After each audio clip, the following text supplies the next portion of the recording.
నీకు నీ వంశంలో పుట్టేవాళ్ళు ఎవ్వరూ రాజ్యం చేయరు. అందుకే యాదవులు రాజ్యం చేయలేదు.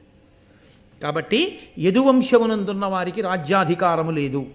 రెండవవాడు తుర్వసుని అడిగాడు, ఆయన అంగీకరించలేదు. దేవయాని బిడ్డలు వీళ్ళిద్దరు, అమ్మకి లేనితనం వీళ్ళకి వస్తుందా? కాబట్టి ఆయన అన్నాడు, మీకు ధర్మజ్ఞానము లేకుండుగాక, తండ్రి మాట వినడం గొప్పది అని మీకు తెలియలేదు. కాబట్టి మీకు ధర్మజ్ఞానం లేక ఆటవికులకు రాజులకు దురుగాక. శర్మిష్ఠ కొడుకుల్లో దృహ్యుణ్ణి పిలిచి అడిగాడు, నువ్వు తీసుకుంటావా? ఆయన అధిక్షేపించాడు, నీవు నా తర్వాత రాజ్యాధికారమును పొందకుందువుగాక. నీవు ఎంతసేపు కూడా నదుల దగ్గర సరస్సుల దగ్గర పడవలు తోసుకుని యాత్రికుల్ని ఇట్నుంచి అటు దింపేటటువంటి వాళ్ళ రాజ్యములకు రాజువగుదువుగాక. అనువుని పిలిచి అడిగాడు. ఆయన వృద్ధాప్యాన్ని చాలా చిన్నతనం చేసి మాట్లాడాడు, నీ వంశంలో పుట్టిన ఎవ్వరూ అసలు వృద్ధాప్యమును చూడకుండా మరణించెదరుగాక. కాబట్టి యవ్వనంలోనే మరణిస్తారు నీ వంశంలో.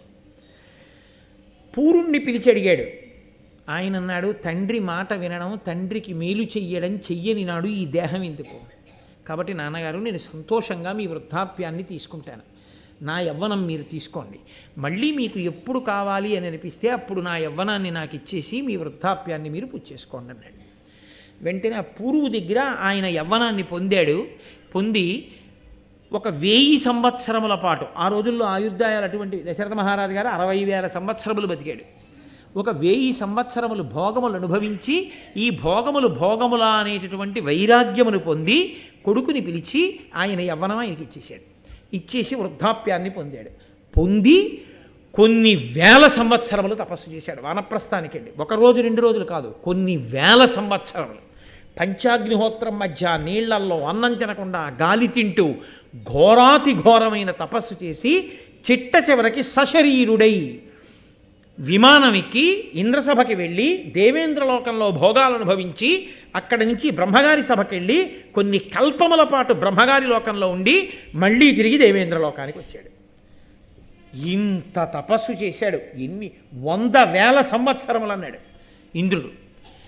ఆయన్ని చూసి అన్నాడు, కొన్ని వేల సంవత్సరాల క్రితం నువ్వు ఇక్కడికి వచ్చావు, కొన్నాళ్ళు ఇక్కడ భోగం అనుభవించావు, ఏకంగా బ్రహ్మసభలో కొన్ని కల్పముల పాటు ఉన్నావు, మళ్ళీ తిరిగి ఇక్కడికి వచ్చావు, ఎంత తపస్సు చేస్తే ఇది సాధ్యమైందయా అని ఇంద్రుడు అన్నాడు. ఏమి తపంబునరించితి భూమీశ్వర, పుణ్యలోక భోగంబుల తేజో మహిమను అనుభవించితివి, సామాన్యమే 100,000 సంవత్సరములు, 100,000 సంవత్సరములు తపస్సు చేశావు. కాబట్టే ఇంత గొప్ప